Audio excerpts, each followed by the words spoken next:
Muy buenas y bienvenidos a Al Tanto, la tertulia semanal de The Objective, una semana en la que el Gobierno ha cosechado un nuevo fracaso parlamentario, ya saben, al rechazo del decreto con el impuesto de las energéticas se suma también el fracaso del decreto Omnibus, donde el Gobierno metió un batiburrillo de medidas, entre ellas la revalorización de las pensiones, la prórroga de los desahucios o las ayudas al transporte. Todas ellas han decaído. Enseguida analizamos con Ketty Garat lo sucedido y la situación del Gobierno, pero también vamos a seguir hablando, como no, una semana más de las nuevas exclusivas publicadas por este diario sobre la trama de los hidrocarburos, ya saben, Aldama, Ábalos y demás. Fran Serrato nos va a contar además una de las casualidades que rodea este caso, que está lleno de coincidencias, la verdad, ya lo estará notando durante todos estos meses. El hermano del ex-chofer de Sánchez tiene casualmente una empresa en la misma sede que Aldama. Y como no, vamos a hablar del asalto del Gobierno a Telefónica, ya saben que se produjo este fin de semana, lo haremos con Fernando Cano. Arrancamos ya.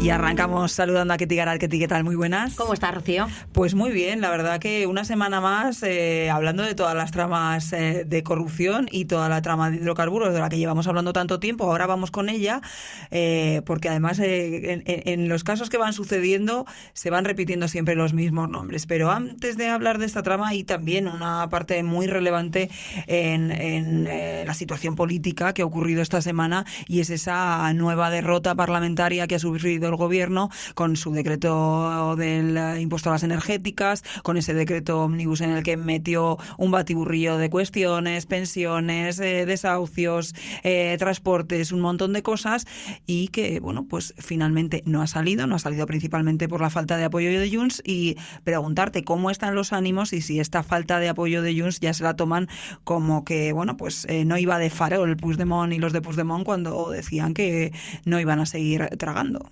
Sí, es verdad que el Gobierno ya sabía que no iba de farol la semana pasada cuando se negociaba en la mesa del Congreso la calificación o no de esa pseudo cuestión de confianza que exigía al presidente del Gobierno, ¿no? Ellos sabían que estaban ante una votación crítica y evidentemente ante una cuestión crítica que se ha transformado en una votación crítica que han perdido.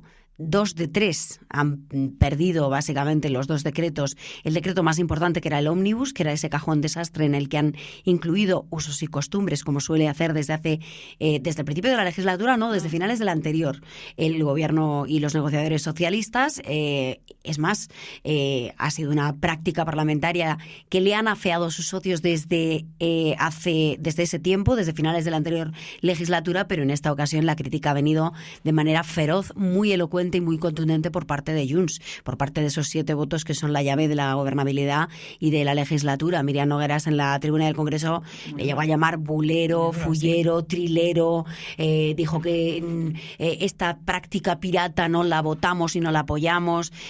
Yo creo que el Gobierno es consciente, hay un baño de realidad absoluta en el Palacio de la Moncloa, también en el Partido Socialista, no en vano es Santos Cerdán, el número 3 del PSOE, el que negocia, y así lo contamos hoy en exclusiva en The Objective, con Carles Puigdemont el lunes pasado. Falta la reunión de Maitines, que es donde se establecen las principales líneas de la estrategia política de la semana en el Palacio de la Moncloa. Él no asiste a esa reunión. Bueno, hace levantar las sospechas de parte de los integrantes de esa reunión de Maitines en Moncloa, y no asiste básicamente porque estaba precisamente negociando ya en Ginebra con Carles Puigdemont. Y sirvió de poco esa reunión. No fue bien, pero tampoco fue mal, decían miembros de Moncloa. Luego han tenido que quitar la parte final de la frase cuando han visto precisamente que se ha perdido esa doble votación. Y no es una derrota más o una doble derrota más, porque es verdad que la sensación que impregna ahora mismo el ánimo del Ejecutivo es que esta parece ser la definitiva o la evidencia más palmaria de que no va a haber presupuestos generales del Estado en 2025, que seguramente ni siquiera se presenten otro año más por segundo ejercicio consecutivo. De hecho, Pedro Sánchez solo ha conseguido, y hay que decirlo, en 5 años y medio que lleva gobernando, solo ha conseguido aprobar un presupuesto. Y esto, bueno, es relevante. Llevamos 2 años con el presupuesto prorrogado. La cuestión es la siguiente. Se opta por no presentarlos, se opta por negociar ya o trabajar sobre el presupuesto de 2026.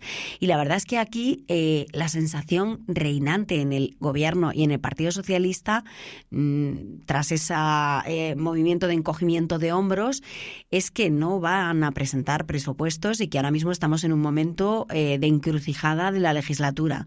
Estamos casi en el Ecuador, ha pasado 1 año y medio desde que se inició la legislatura y todavía no han conseguido aprobar lo gordo, más allá de la ley de amnistía y de todas las cesiones al independentismo, que es verdad que no se han terminado de ejecutar, pero no por falta de intención del gobierno, sino porque dependían de terceros. Por ejemplo, en el caso de la ley de amnistía, el beneficio para Carles Puigdemont dependía de la aplicación de los jueces y es el Supremo el que se niega a aplicar la amnistía a los delitos de malversación y, por lo tanto, la ley, las otras inconcreciones o no ejecuciones de los compromisos pactados en el pasado, como son, por ejemplo, la cooficialidad del catalán en las instituciones europeas, es algo que va para largo y que no depende del gobierno, sino de las instituciones europeas. Y lo que sí depende del gobierno, pero ahí está constreñido por lo que dice precisamente la Constitución española, porque hay serias dudas de legalidad, es el traspaso de las competencias de inmigración,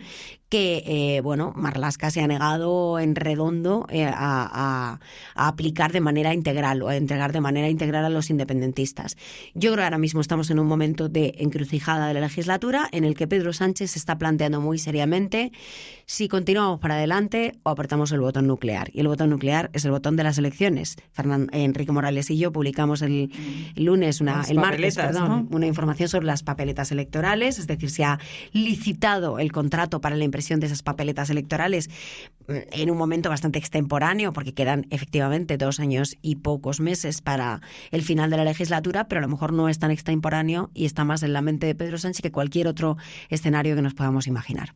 Pero claro, eso habrá elecciones, pero cuando a él le venga bien, no sabemos si este es el momento en el que mejor le viene. Las encuestas, desde luego, no están a su favor. Las encuestas no están a su favor, pero a lo mejor podrían estarlo si nos ponemos en la óptica del presidente del gobierno y del propio Partido Socialista. Llevamos arrastrando una deriva, desde luego, bastante mala, bastante precaria de la proyección del voto del Partido Socialista desde hace ya, pues casi podríamos decir 1 año. Es más, desde el 28M, que el resultado fue desastroso, ahí se plantea Pedro Sánchez, el ahora o nunca. El mejor convocar ahora un adelanto de las elecciones el 23 de julio de 2023, porque todo lo que venga a partir de ahora va a ser una sangría y me voy a ir desgastando. La campaña le salió bien, finalmente, porque consiguió sumar, no ganó las elecciones, pero consiguió sumar y lo consiguió por la mínima. Y gracias a activar básicamente la alerta antifascista de nuevo, el miedo a un pacto del gobierno del PP con Vox, se activó por lo tanto el votante de Vox y se mermó ligeramente. Subió evidentemente y ganó las elecciones del Partido Popular, pero no subió tanto como ellos esperaban. Se hablaba en su momento de los 160 escaños. Ahora estamos en un momento parecido, no es el mismo momento, pero es un momento parecido. El PSOE no está en sus mejores resultados en las encuestas, de hecho está en un momento medio malo, peor está desde luego, o de manera casi hay un hundimiento por parte de Sumar, hay un reflotamiento por parte de la proyección de voto de Podemos, pero que no sube más allá del 6% de voto, y lo que tiene a su favor, ¿qué es? Trump, que activa de una manera muy importante el voto de Vox, de los de Santiago Abascal, que en los sondeos propios del Partido Socialista se eleva a las cotas máximas que ha alcanzado hasta la fecha. Lo contaremos en los próximos días, con lo cual no te voy a reventar tampoco una noticia. Pero Trump está actuando o está teniendo un efecto de manera intensa y de manera favorable para el Partido Socialista, no solo porque es bueno que active el voto de Vox, básicamente porque merma el crecimiento potencial del PP, y porque si baja algo la intención de voto del PP, y ya bajó, lo vimos después de la Dana, eso supone que el Partido Socialista podría recuperar la primera fuerza. Y si el Partido Socialista recupera la primera fuerza, aunque sea rozando, aunque sea con muy cerca precisamente de la segunda, en una diferencia de 1 o 2% de voto, es decir, dentro del margen de error, eso es una victoria moral importante. Si ahí juega un papel en el corto plazo los temas que menos le preocupan al gobierno, pero que son más simbólicos, que son los temas judiciales que afectan a la familia directa del presidente del gobierno, es decir, si se archivara, por ejemplo, la denuncia o la causa sobre David Azagra, David Sánchez Castejón, o hubiera movimientos sobre la de Begoña Gómez, la de la mujer del presidente del gobierno, ahí pueden jugar una estrategia de revictimización, de nuevo sacar la bandera del lawfare judicial, que unido al fantasma de la alerta antifascista y al reflotamiento de la proyección de voto de Vox, podría permitir que Pedro Sánchez volviera a entonar eso de la hora o nunca y activar el botón no nuclear, pero sí el electoral. Es que lo que llama la atención es, decías, lo que menos le preocupa, pero al final es mujer imputada, hermano imputado, ex mano derecha Ábalos imputado, y todo esto, aún así, en las encuestas no se refleja una caída, como estás contando, estrepitosa del Partido Socialista. Da la sensación de que tienen ese tope ahí, ese tope nunca van a bajar, prácticamente pase lo que pase, pero seguimos conociendo noticias al respecto, pues de esa trama de hidrocarburos. Vosotras, tanto tú como Teresa Gómez, que venís haciendo los últimos tiempos un gran trabajo en este sentido y en este camino, lleváis también contando cosas esta semana, y nada de esto parece afectar. Una de las cuestiones que contabais esta semana precisamente es que el PSOE está tanteando a empresarios de la trama de hidrocarburos para ofrecerles un pacto para desactivar, ¿no? Como cuentas precisamente todas estas cuestiones que están en marcha. Bueno, yo creo que esta es una información gravísima que efectivamente redunda en ese sentimiento que tiene una parte de la población en España de que aquí pasan muchas cosas pero no pasa nada. Y esta información, desde luego, es muy grave. Es muy grave porque demuestra hasta qué punto el PSOE tiene muchos motivos para tapar o para querer anular y frustrar esta causa y esta investigación judicial. Que el PSOE se esté poniendo en contacto con empresarios del entramado de los hidrocarburos. Hay que decir, por fin se ha levantado el secreto de sumario y hay cuestiones inquietantes de las que ahora hablaremos, pero que se estén poniendo en contacto con estos empresarios básicamente para intentar incriminar a terceros. Hablábamos de Isabel Díaz Ayuso por la presencia de un ex investigador de la UCO que no conocía ni la mitad de la mitad de la mitad de toda esta trama de hidrocarburos que afecta al gobierno. Se centraba en investigar tramas de hidrocarburos anteriores, no las que afectaban al actual gobierno, que ahora ostenta un puesto en el equipo de seguridad del gobierno de Ayuso, en una consejería, la de Sanidad. Bueno, a mí me parece absolutamente gravísimo que intenten precisamente coger el rábano por las hojas para acogerse a ese tipo de hechos y ofrecerles a estos empresarios que no solo que incriminen, sino que desacrediten el trabajo de la UCO, que intenten, como se dice coloquialmente, enmerdar o ensuciar, que es otra de las informaciones que hemos publicado esta semana en referencia a Aldama, ¿no? Hay un intento muy inquietante por tapar esta causa, por frustrarla, porque descarrile la investigación judicial, que es una investigación muy profusa, que es una investigación muy extensa y que es una investigación que nos va a ocupar años. Siento desilusionarte, ya me gustaría tener todos los titulares hoy, mañana o el año que viene, pero nos va a llevar seguramente una década. Una trama de hidrocarburos de media suele demorarse en la Audiencia Nacional cerca de 5 años. Así se ha visto con las 5 causas judiciales que hay en estos momentos en los tribunales, y esta, que es mucho más compleja, que hemos ido contando precisamente Teresa Gómez y yo, que es una trama millonaria que afecta a una decena de países. Por cierto, la UCO, en el informe que ya hemos ido conociendo tras el levantamiento de parte del secreto de sumario, nos habla en concreto de entre 3 y 5 países. Hay 2 que los pone un poco en cuarentena, pero habla de Colombia, habla de Brasil, habla de Luxemburgo, de China, habla de países que ya hemos ido, de República Dominicana, que hemos ido contando precisamente porque el entramado no solo se circunscribe al fraude del impuesto del valor añadido, del IVA, sino al fraude en todas las fases de producción de la compra-venta de combustibles. Desde el origen, y de hecho ya contamos que esa trama millonaria se dedicaba a importar petróleo desde Venezuela. Hay que recordar que hay un régimen de sanciones subvenciones a la compra del fuel de ese país desde la Unión Europea desde 2017 y también desde Estados Unidos, con lo cual ahí el enlace con República Dominicana para refinarlo allí y luego traerlo con el sello de origen de procedencia desde Dominicana y no desde Venezuela, es un fraude evidente de tapar esa trama, pues es muy relevante.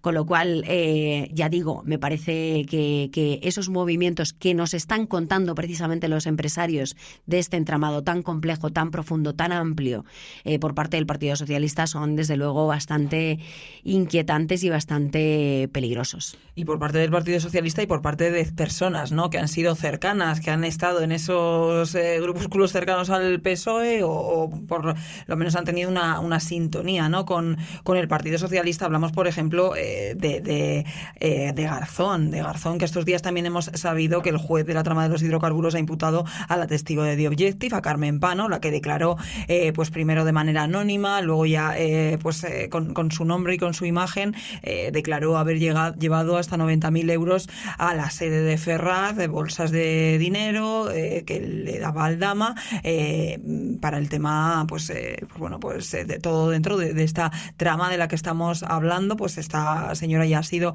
imputada esta semana por el juez y precisamente el juez Garzón se ha ofrecido, ¿no?, a llevarle pues su defensa.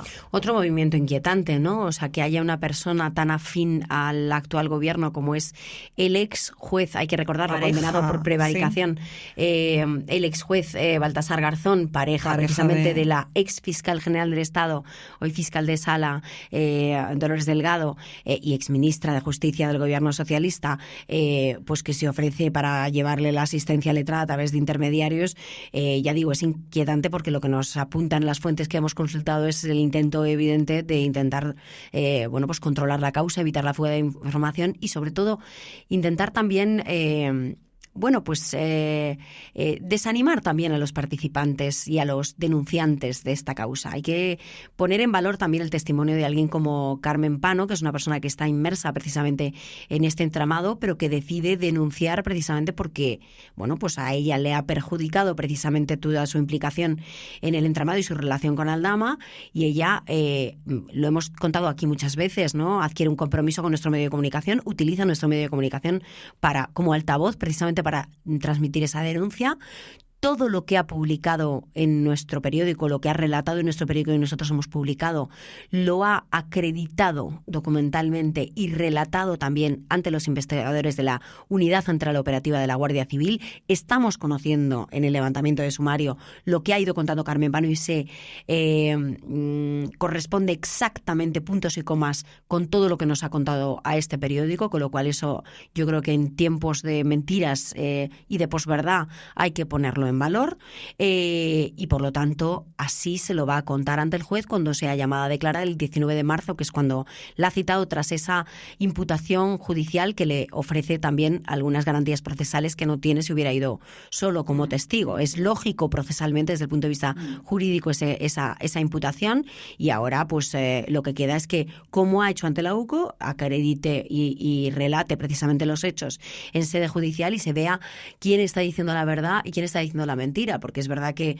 también habría que poner en contraposición, no en un careo, porque uno lo hace en sede judicial, otro lo hace, o uno lo hace en un medio de comunicación inicialmente, pero luego ante la UCO, y otro lo está haciendo en los medios de comunicación, la versión de Carmen Pano junto con la de Víctor de Aldama, que ha dicho en sede judicial y también en un medio de comunicación, en la cadena COPE, pues que no tiene ningún tipo de relación con el entramado de los hidrocarburos, que esta es una causa que se está inventando el gobierno y que la está prefabricando con la única intención de desacreditarle porque él es capaz de cargarse a este gobierno. Yo creo que Aldama tiene muy buena información, tiene información que afecta al gobierno, tiene documentación que afecta al gobierno. En ese sobre del que hablo. En ese sobre, y el sobre, pues yo le doy toda la credibilidad porque sabemos evidentemente gran parte de la información o parte de la información que tiene Aldama, y que ha sido una persona muy afín y muy cercana a este gobierno también y a personas de este gobierno, pero también sabemos que el entramado de los hidrocarburos está mintiendo y está diciendo cosas que no se corresponden con la realidad,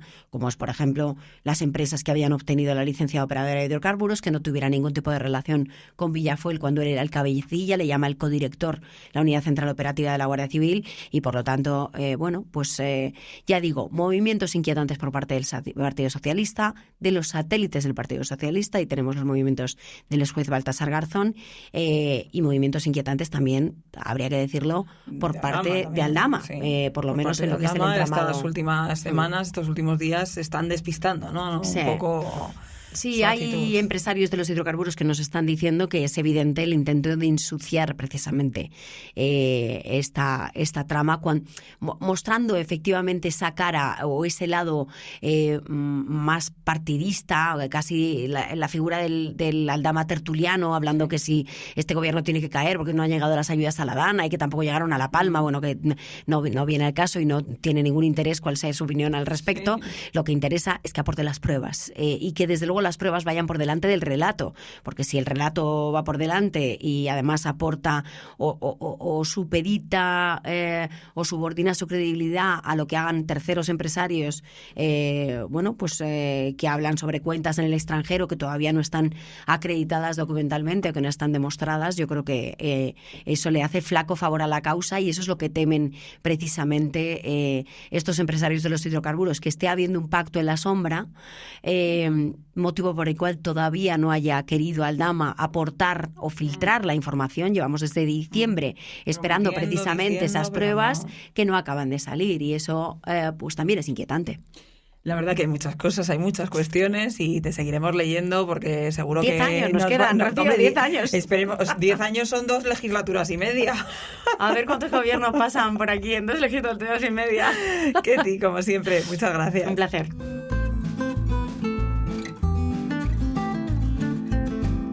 Pues vamos a seguir precisamente hablando de esa trama de los hidrocarburos de la que estábamos hablando con Ketty Garate, en este caso con Fran Serrato. Fran, ¿qué tal? Muy buenas. Un placer estar de nuevo aquí contigo. Gracias, Fran, por venir. Antes de nada, porque Ketty la verdad que me ha dado un pasmo al corazón con lo que me ha dicho y también seguramente a todos nuestros oyentes. Tú sabes que evidentemente haces tribunales, que los tiempos de la justicia pues son lentos, pero Ketty pues nos ha contado que una trama tan complicada como esta trama de los hidrocarburos, hablamos de más de 1.000 millones defraudados de varios países, lo que hace que la situación sea más complicada y la investigación se alargue más, puede llevar a instruirse, a juzgarse en un periodo de una década, de más de 10 años, lo que pues sorprende mucho. No sé si tú eres más optimista o también crees que puede tardar tanto. Bueno, hay que decir que ahí tenemos casos muy cercanos, muy recientes, como los casos ERE, Gürtel, Púnica, y realmente todos están por encima de los 6, 7, 8 años.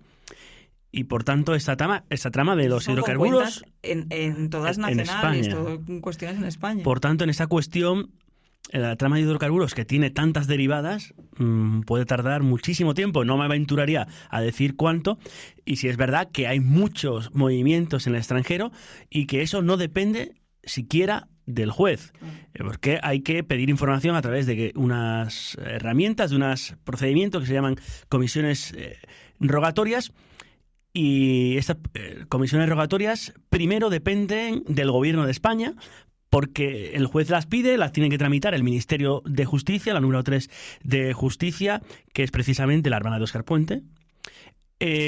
Lo tiene que tramitar una magistrada, un juez de enlace en el país en el que se busque la información, y luego las autoridades locales tienen que darla, tienen que recibirse, tienen que estudiarse, tienen que analizarse. Participes también a colaborar. Por tanto, es muy complicado investigar, adelantar. Hemos sabido estos últimos días que se han imputado nuevas personas, hay que escucharlas a todas, hay que analizar, hay que ver los informes de la UCO, se van a pedir nuevas diligencias seguro a la UCO. O sea, es una maraña de información que a mí, de verdad, no me gustaría ser juez, no me gustaría ser fiscal, no me gustaría ser alguien que esté en esos procedimientos, porque no soy muy paciente y por tanto me volvería... Los periodistas no podemos 10 años, Nada, si lo los queremos periodistas, todo para allá, es imposible. Como dicen en mi pueblo, melón partido, tajada en la mano. Entonces, es complicado. Bueno, nos va a dar información durante muchos años, por eso creemos que, bueno, los periodistas tenemos un trabajo a largo plazo, si no nos cierran ante el periódico o en la televisión. Claro, decías con que, bueno, es que 10 años dan para 2 legislaturas y media, veremos quién gobierna, veremos... Bueno, pues veremos y lo contaremos aquí en The Objective. Al tanto del cuando has dicho unos 1.000 millones... Actualmente la UCO ha dicho que hay unos 250 millones aproximadamente involucrados en Villafuel, pero sí es verdad que aparte de esa trama de hidrocarburos cuya empresa central es Villafuel, la Aldama, Claudio Rivas, hay otras causas pendientes o que se están investigando en la Audiencia Nacional, al menos que sepamos 5. Y eso sí sería un montante al menos de 1.000 y algo millones de euros. Pero pueden ser más, y porque estas tramas están en los últimos años. Crecen, eso es, y no sabemos bien, pero hay varias causas abiertas sobre temas de hidrocarburos, y precisamente Claudio Rivas, el socio de Aldama, está en 2 de ellas, una con Villafuel y Aldama y otra anterior. Veremos y seguramente pues al final es eso, va a haber mucha información en los próximos años, sin duda la contaremos aquí en The Objective, te seguiremos leyendo y esta semana tú también has publicado muchísima información muy relevante pues en torno a esta trama que se está investigando en este momento, como que el gobierno ya supo en el año 2023 que la petrolera de Aldama, estamos hablando, vendía un 882% más de lo que le permitía la norma.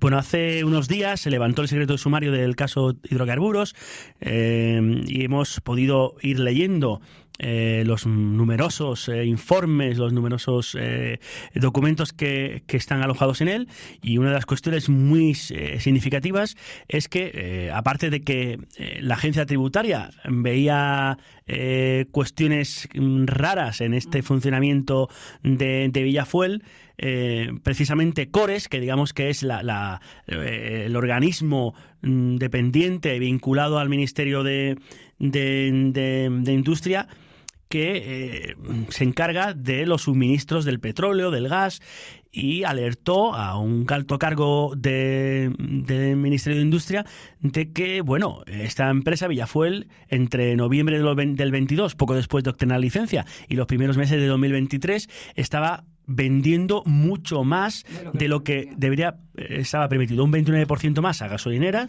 que es un dato bastante alarmante, pero imagínate un 882% más en derivados del petróleo. Entonces, y eso salta todas las alarmas a los 8 meses, ¿no?, de comenzar esta empresa. 8 meses. Saltan todas las alarmas y nadie hace nada aquí. Bueno, es verdad que el Ministerio poco después requiere información. El Ministerio de Transición Ecológica. El Ministerio de Industria le dice que porque estos mensajes, le advierte tal, pero realmente el gobierno o las autoridades públicas deberían tener otros mecanismos de control para que estas empresas que no están cumpliendo la ley, se paralicen las operaciones y no vayan a más, porque han tenido que pasar muchos meses y meses. Esta operación está abierta desde hace mucho tiempo, porque ya desde finales del 22, cuando Villafuel empieza el 15 de septiembre del 22 obtiene la licencia, pocos meses después ya se sabe que está, o se tiene la impresión de que está defraudando a Hacienda, y esto se ha dejado ir. Y hay que recordar, Fran, que esa licencia, lo hemos contado, bueno, tanto en The Objective, lo habéis contado en muchas ocasiones, pues desde Javier Leal, Enrique Morales, tú en tus piezas, todas las relacionadas con esta trama, que es el Ministerio de Transición Ecológica, en ese momento liderado por Teresa Rivera, la encargada de dar esa licencia, y no sería también la encargada pues de cuando Industria da la alerta, oye, esta empresa se está saltando todos los niveles. Claro. ¿Hacer algo? Industria tiene que dar el visto bueno para que Transición Ecológica dé la licencia. Sí. Por eso, como hemos contado aquí, pues la trama Coldo, la gente involucrada, los políticos, los altos cargos, se reúnen con la gente de Villafuel para intentar intermediar, intentar conseguir la licencia antes de... de Industria. El visto bueno de Industria. Todo parece indicar eso. No tenemos constancia de que eso suceda.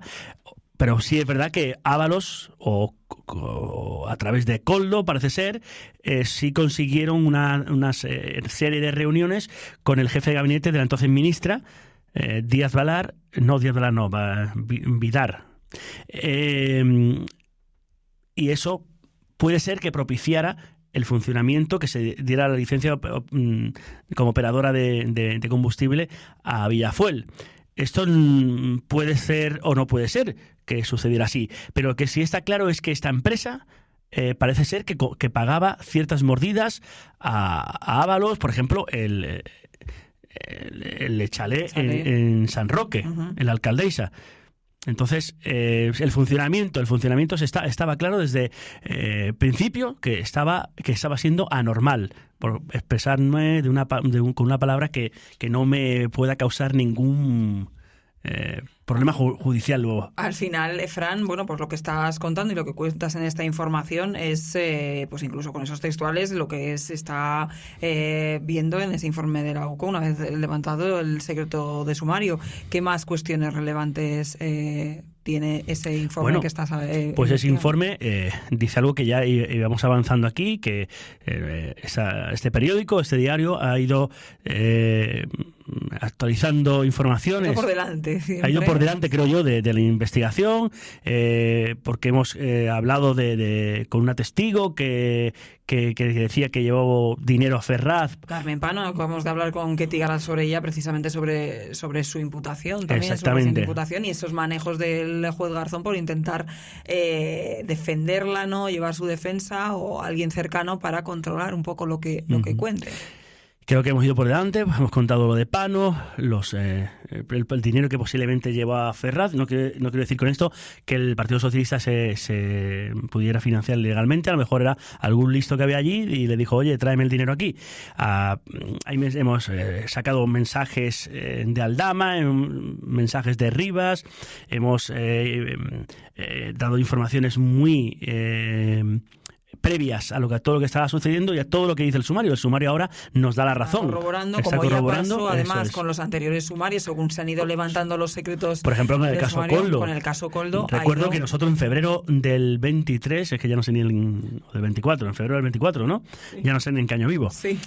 Dimos la información de que Air Europa, Aldama hizo negocios a través de Air Europa, con la trama Ávalo, con las mascarillas, con los aviones, con el antiguo gobernador de Oaxaca, y este periódico está a la vanguardia de la información, a pesar de que nos llueven muchas coces, pero al final se ha ido demostrando, sin duda se ha ido demostrando estos meses, pues que la información que al principio contaba The Objective, al principio nadie se subía al carro, luego ya se fueron subiendo, pues bueno, con los informes de la UCO que han ido publicándose, se ha ido levantando el secreto de sumario, pues se han ido corroborando toda la información. Sí, hay otra cuestión que habéis contado esta semana, que también es muy relevante y muy llamativo, porque en este caso de corrupción hay muchas casualidades, hay muchas personas involucradas, muchos nombres que se repiten, y bueno, es curioso, por ejemplo, que el hermano del ex-chofer de Pedro Sánchez tenga una empresa justo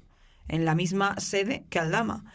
Hay que, por centrarnos, este ex-chofer, cuando en su día era chofer del gobierno, era chofer pagado por los impuestos de todos los españoles, ¿o era chofer de partido? Era chofer particular, porque recordemos que Pedro Sánchez le mueve la silla cuando era secretario general del PSOE y luego hace un tour por España, y este señor Corbillo le ayuda haciendo de chofer. Por cierto, que es en un tour en donde también aparecen pues Ábalos como hombre fuerte de Sánchez, Koldo, Santos Cerdán, o sea, es precisamente la gente que son esos nombres que se van repitiendo. Y estaban desde el inicio, ¿no?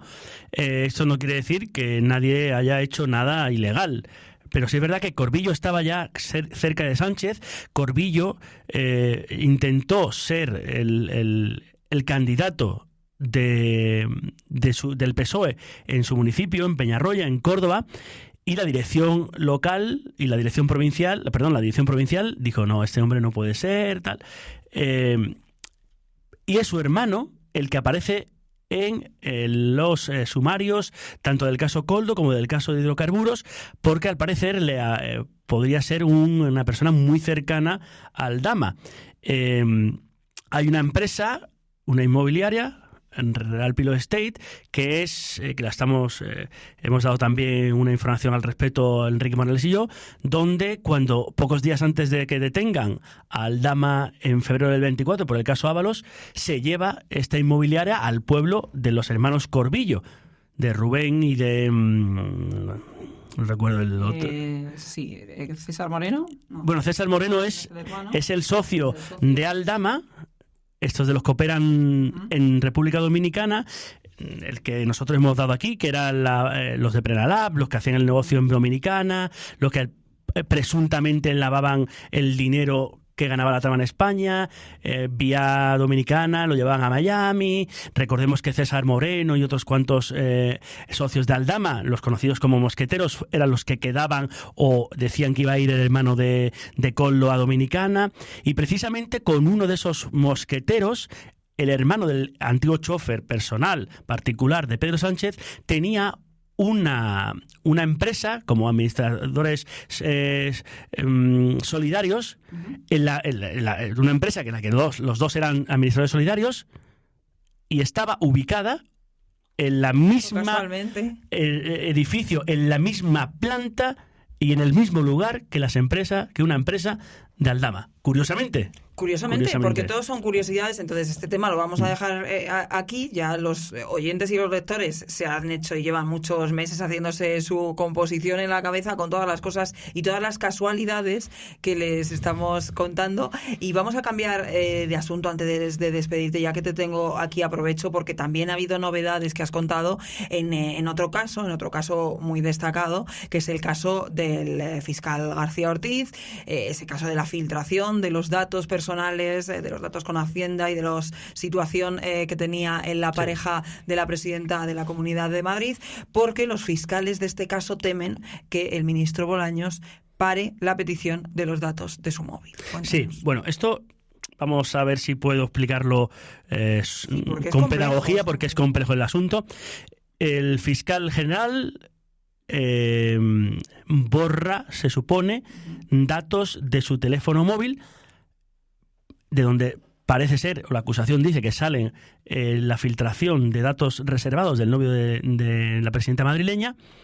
Y esto del borrado no es que lo diga yo, es que un informe de la UCO dice que cuando se analiza su teléfono móvil, dicen que hay 0 mensajes.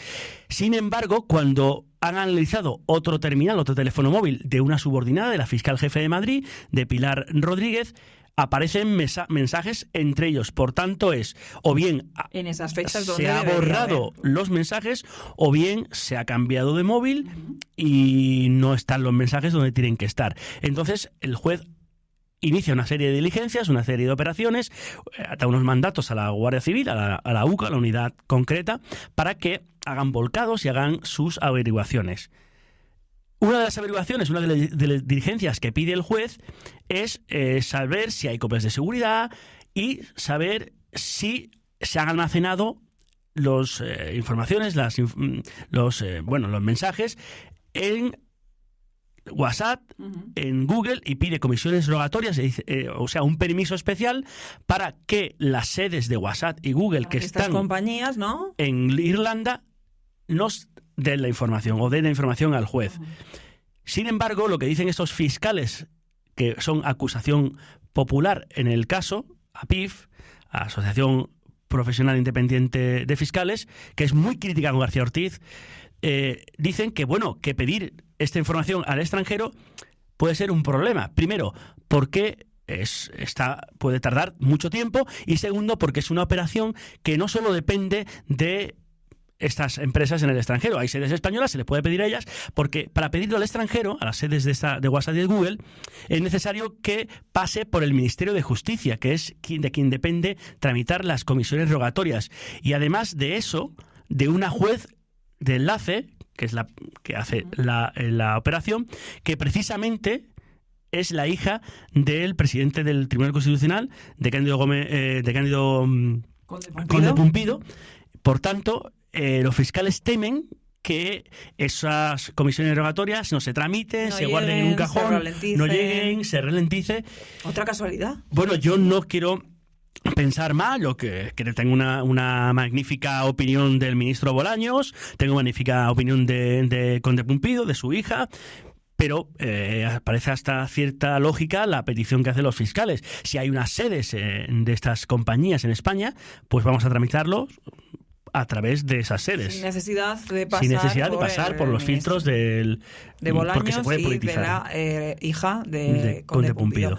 Y luego también surge pues otra cuestión que puede tener otras redes sociales. Exactamente, es una cosa que también hemos publicado en este periódico. La UCO pide al juez que no solo se analice lo que dicen los correos electrónicos, los WhatsApp, sino que se vuelque el teléfono, que se ha hecho este miércoles. Apenas ha sido 6 minutos la operación. Este miércoles pasado, de 9 y 14 minutos a 9 y 20, se hizo el volcado del móvil de García Ortiz. Y lo que piden es que ese volcado se vean los datos que existen, no solo de WhatsApp, sino también de otras aplicaciones de mensajería instantánea, porque puede suceder que el fiscal general sea comunicado con subordinados o con personas de su círculo sobre la posible filtración, bueno, o sobre la filtración, mejor dicho, a través de otras aplicaciones, claro. A través de Telegram, sí. A través de Signal, a través de, bueno, se me ocurren una decena al menos. Entonces pueden existir mensajes en otras aplicaciones que no sean ni correo electrónico ni WhatsApp, y en esas estamos. Fran, mucha tela. Vas Un a placer. Tener que cortar los próximos. Seguimos. Porque hay mucha información y además complejo, lo has explicado fenomenal, porque son cuestiones complejas que, claro, el común de los mortales no tienen por qué saber que para las comisiones rogatorias, para pedirle unos datos a Google en Irlanda, hay que pasar por el ministro Bolaños y veremos si... Por un subordinado de Bolaños. No sé si Bolaños estará al tanto, pero bueno, es el jefe del ministerio que lo tiene que hacer. Veremos. Fran, gracias. Muchas gracias. Como siempre.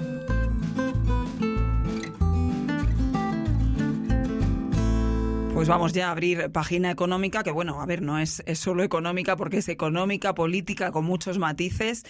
Vamos a hablar de ese asalto Telefónica consumado por el gobierno el fin de semana pasado. Saludamos ya a Fernando Cano. Fernando, ¿qué tal? Muy buenas. Buenas, Rocío. Con nocturnidad y en pleno fin de semana. Vamos a analizar un poco de manera breve, cuéntales a los espectadores que obviamente saben lo que ha ocurrido, pero todo se sucedió bastante rápido el fin de semana para finalmente el gobierno hacerse con el control, cambiar al presidente de Telefónica, que llevaba más de 9 años en el cargo, y poner a una persona pues más cercana a los intereses del gobierno. Bueno, sí, Rocío, por ir un poco resumiendo, todo esto comienza el día viernes a las 12 de la mañana, cuando desde el gobierno se le llama a Payete, que en ese momento era presidente de Telefónica, para que acuda a Moncloa a las 5:30 de ese mismo día, es decir, que cancelara todos los compromisos que tenía previstos, y a una reunión de urgencia. En esa reunión de urgencia le estaba esperando el presidente de la Oficina Económica de Moncloa, Manuel de la Rocha, un representante de los fondos saudí, PIF, que es el dueño de Saudi Telecom, actualmente uno de los mayores accionistas de Telefónica, y el tercer mayor accionista de Telefónica, que es Criteria, que en este caso está representada por su consejero delegado Ángel Simón. Estos tres máximos accionistas, lo curioso es que en el caso de la SEPI, que es realmente la empresa por la que atraviesa el gobierno, tiene el 10% de Telefónica, no había nadie. Solo estaba el representante, el asesor o el mayor asesor económico del presidente, que es Manuel de la Rocha. Pues sin la SEPI, pero con Manuel de la Rocha, se le comunica a Payete que su etapa ha terminado, que se le agradece mucho sus servicios, pero que ahora hay que emprender una nueva era en Telefónica, y que los principales accionistas, que recordemos son el gobierno, Criteria y STC, que tienen el 30% de las acciones, habían decidido que había que tener un nuevo directivo. Se le pide que renuncie en el Consejo de Administración de este mismo mes, es decir, en principio a finales de mes, el 28 creo que es el Consejo de Telefónica, pero Payete dice que no, que quiere irse ya, y que si es que ellos quieren que se vaya, pues no va a poner... Quería extender la no va a poner ningún problema, y que cuanto antes pues le gustaría abandonar la compañía si es que el Consejo así lo decidiese. No quedan en nada, no hay ninguna, digamos, resolución respecto a esa reunión, pero claramente Payete pues ya se va sabiendo que no va a seguir en la empresa. ¿Qué pasa? Pues que al día siguiente la noticia se filtra a la prensa y el gobierno filtra a través de sus medios afines que va a proponer al Consejo de Telefónica la designación de Marc Murtra, que hasta ese momento era el presidente de Indra, un histórico directivo del PSC, que ha pasado por todos los cargos públicos de Cataluña y que desde hace 2 años es el presidente de Indra. Una compañía en la que precisamente su principal labor fue apartar a todos los accionistas o todos los consejeros que fuesen contrarios a los designios del gobierno y a las necesidades y directrices del gobierno, y que es de la máxima confianza de Pedro Sánchez y de su equipo. ¿Qué pasa? Pues que se convocó un consejo de emergencia el sábado, muchos de los consejeros ni siquiera sabían que esto había pasado y que por sorpresa se les convocó a Madrid a primera hora de la mañana. Sobre las 6 de la tarde se desarrolla el consejo. Se tiene una unanimidad absoluta respecto de que Payete no debía seguir y en ese mismo momento se nombra Murtra.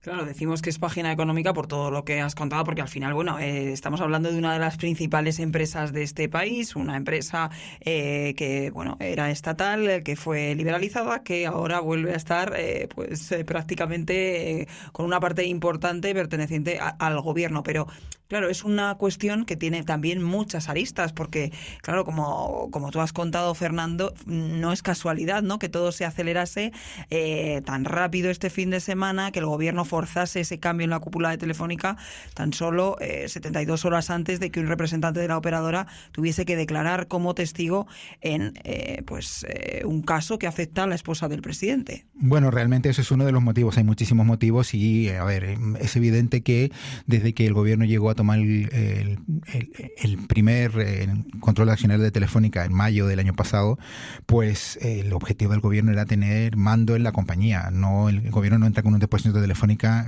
simplemente para protegerla de los saudíes, entra ya para mandar. ¿Qué pasa? Pues que en estos meses se daban cuenta que con Payete ahí no era tan fácil mandar o que sus objetivos no se podían cumplir con Payete. Payete no deja de ser un directivo que puede tener sus sombras y sus luces y que puede ser tener detractores o gente que le apoye en el mundo de la empresa y en el mundo de los mercados, pero hay una cosa que está fuera de toda duda y es que su gestión era totalmente empresarial. Al parecer el gobierno no quería una gestión empresarial, quería una gestión más política y necesitaba un cambio. ¿Por qué se ha acelerado ahora? Pues muchas cosas. La primera, que el mandato de Payete expiraba en 2 meses, debía ser renovada la cúpula como consejero y se aprovecha esta coyuntura. En segundo lugar, porque lograron conseguir el apoyo de Criteria, que sin el apoyo de Criteria no se podría haber echado a Payete. Y en tercer lugar, y no menos importante lo que tú comentas, el caso de las implicaciones judiciales. En este momento Telefónica está directamente involucrada en 2 procesos. En el que comentas tú, en el caso de Software de Begoña Gómez, en el que se está investigando a la mujer del presidente por apropiación indebida de esta herramienta digital, en la que participaron de manera gratuita Telefónica, Google y Indra, en este caso Arsys, pero una empresa que luego posteriormente fue comprada por Indra. Precisamente 72 horas después del cambio, pues un directivo de Telefónica declaró y dijo una cosa muy importante. Dijo que la mujer del presidente, había contactado a la compañía para que participase en este software a través de Rosauro Varo, que es un histórico empresario, íntimo amigo de Javier Hidalgo, que recordaréis muchos que está directamente involucrado en el caso Ir Europa y que también es muy amigo de Víctor Daldama, cabecilla de la trama Coldo. Rosauro Varo es actualmente vicepresidente de Movistar Plus y es un directivo que en su momento fue muy cercano a Payete. Pues él, al parecer, fue el nexo en el que a través de él, pues la mujer del presidente pues contactó con Telefónica. Y el segundo caso en el que está involucrado Telefónica es en el caso del fiscal. En el caso del fiscal general, pues Telefónica es una de las 2 compañías telefónicas, junto con Vodafone, que tenían o eran dueños de las tarjetas SIM que el fiscal utilizaba durante las fechas en que se están investigando la posible filtración de los datos de la pareja de la presidenta de la Comunidad de Madrid, Isabel Díaz Ayuso. ¿Qué pasa? Pues que este periódico también publicó hace un par de semanas que había gran interés por parte del entorno del fiscal de acceder al registro de llamadas que tenía Telefónica de él durante esas fechas. ¿Qué pasa? Pues que la operadora lógicamente se negó a entregárselas y no sabemos qué ha pasado después, pero sí sabemos que se ha cambiado el presidente. Es decir, lo que diga Telefónica en estas dos declaraciones, o en estos dos casos, pues puede marcar la diferencia en relación a si es que al final termina decantándose la balanza de cara de la acusación o de cara de los acusados. Con lo cual es un ingrediente más, no me atrevería a decir que el principal, pero sí que es un ingrediente más, como tú comentas, que ha sido uno de los detonantes de la salida de Payete. Por lo menos explica esa urgencia, ¿no? Esa urgencia bueno, cuando es una quedaban urgencia, 2 sí, meses. efectivamente es una urgencia que ha venido dada. Como te decía, pues Payete puso su cargo a disposición inmediatamente. Lo que pasa es que, claro, quizás en su mente no estaba que la inmediatez fuera en 24 horas, sino que quizás un par de semanas más adelante. Pero sí, ahí confluyeron muchos factores y yo creo que una vez teniendo, digamos, no la autorización, pero el conocimiento Payete de que se iba a ir, pues yo creo que el gobierno intentó cerrarlo lo antes posible para evitar cualquier tipo de especulación y de problema. Lo que pasa es que, claro, esto ha sido pillado un poco a contrapié a todo el mundo, porque no todos los días se cambia el presidente de probablemente una de las empresas más grandes del IBEX un sábado. Y de un día para otro, y sin que siquiera lo conociesen los consejeros de la compañía, con lo cual esto dicta bastantes pistas de que todo se hizo con absoluta improvisación, porque en el caso de Indra, que es la empresa donde salió el nuevo presidente de Telefónica, tampoco lo sabían, y tuvo que activar el protocolo de sustitución de su presidente en horas, con lo cual un domingo por la noche tuvieron que hacer un consejo de urgencia para sustituir a Indra por otro directivo afín a Telefónica, en este caso Andrés Escribano, que es una empresa bastante cercana al gobierno y con la que el gobierno se apoya para controlar Indra. Ahora vamos un poco a profundizar precisamente en pues bueno, qué supone un movimiento de este tipo, de estas características, con esa inmediatez, pues con esa improvisación, como estás comentando, en una de las empresas más importantes del IBEX 35, qué consecuencias económicas tuvo pues el lunes, ¿no? Y en la apertura de la bolsa y sus efectos, ¿no? Bueno, en esa... De momento, si sumamos los 4 primeros días de cotización de la empresa después del asalto a Telefónica, ha perdido casi un 4% en bolsa, esos son como 1.000 millones aproximadamente. En segundo lugar, pues hay bastante incertidumbre en el mercado. Claro, la imagen que das a los inversores de este tipo de cuestiones. Las compañías del IBEX, sobre todo, y las compañías cotizadas tienen una cosa que se llama sistemas de gobernanza y una cosa que se llama credibilidad. Entonces, si el gobierno, o sea, en primer lugar, los inversores huyen de las empresas que son controladas con el gobierno porque intuyen, con razón, de que los criterios en este caso no son para nada técnicos, sino que siempre terminan imperando los criterios políticos.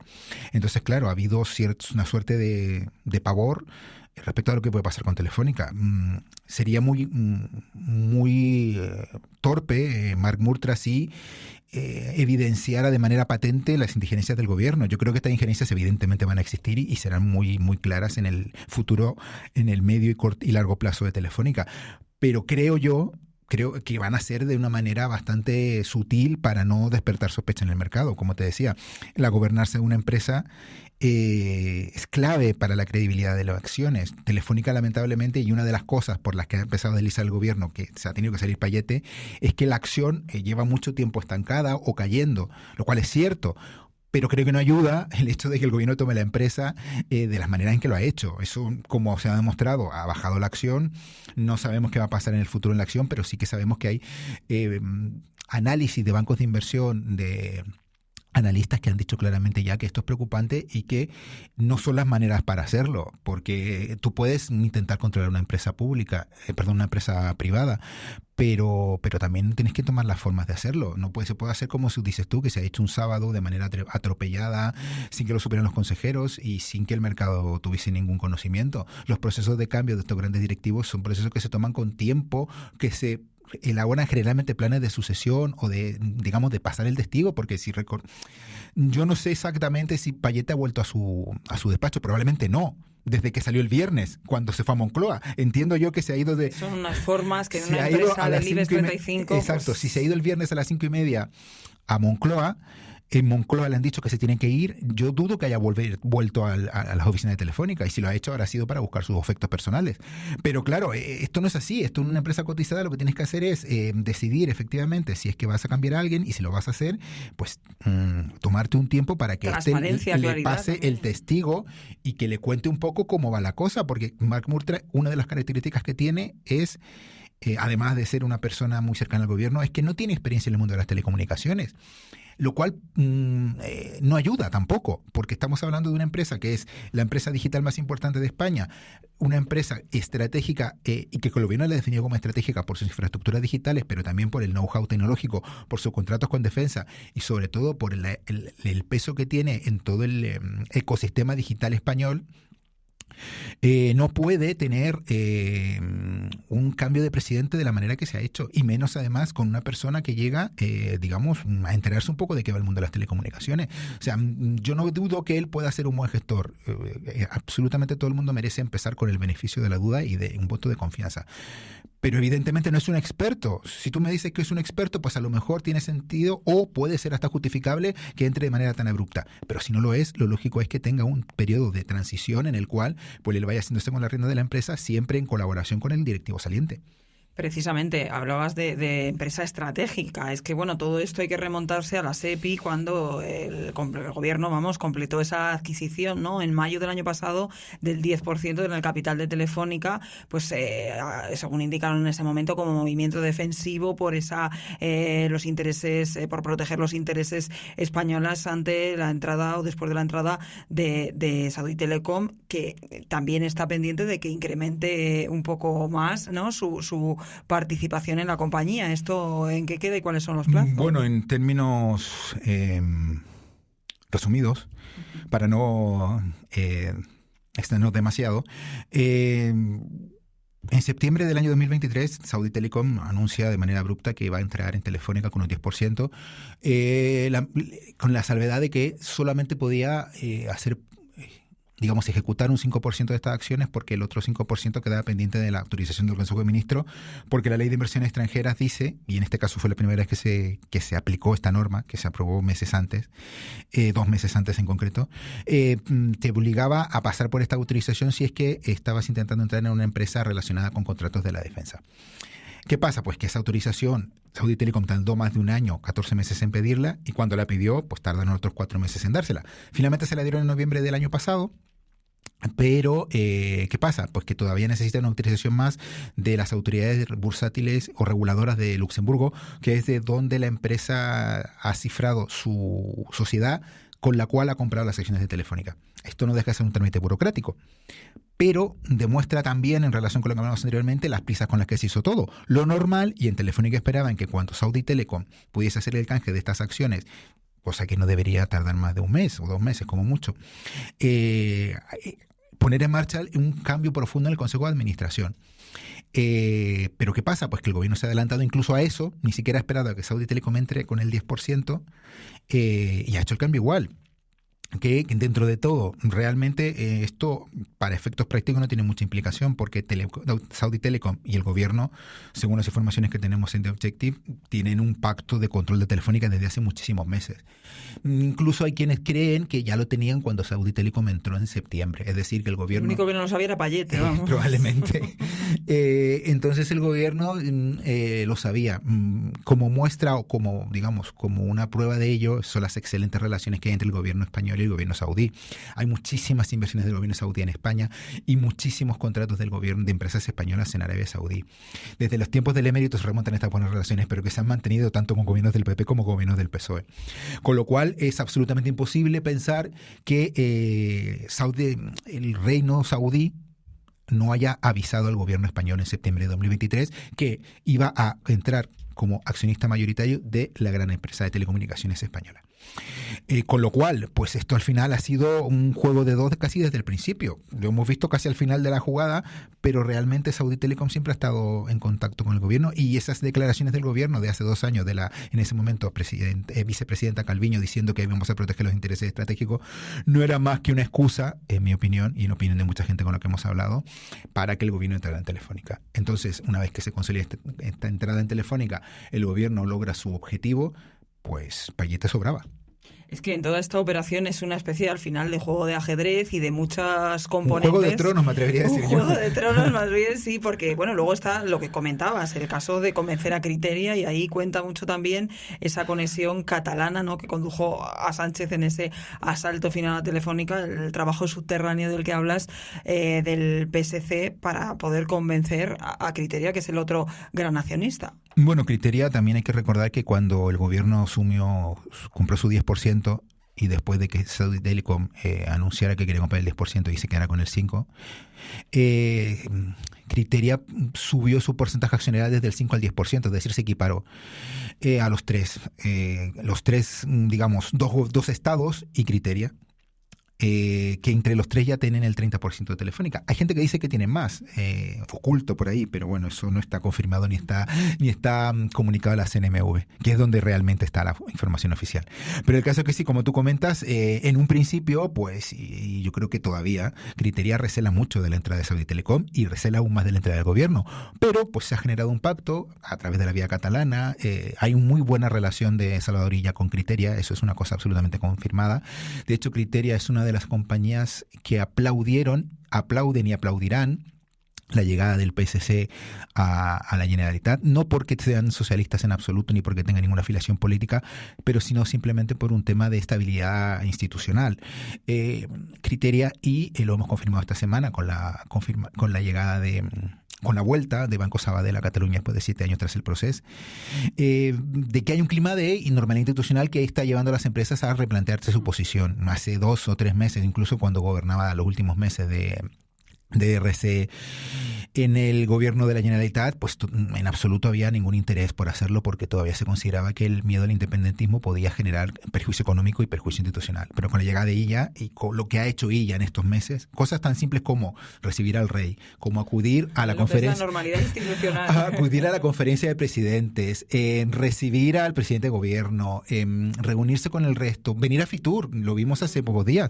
Yo creo que hacía 8 o 9 años que no venía a Fitur ningún presidente de la Generalitat. Es decir, pequeños actos, pequeñas señales, gestos de normalidad democrática que han hecho a las empresas catalanas que que huyeron del proceso, replantearse la posibilidad de volver a Cataluña y, en el caso de Criteria, aplaudir, y lo dicen de manera abierta, la normalidad que se está produciendo. Este clima pues ha generado, digamos, un poco empezado a seducir a Criteria en este acercamiento con el gobierno.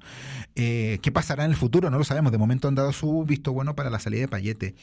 Y la entrada de Marc Murtra, que recordemos que es un histórico del PSC. Es decir, Murtra evidentemente es un candidato del gobierno, pero es un candidato aprobado por Criteria.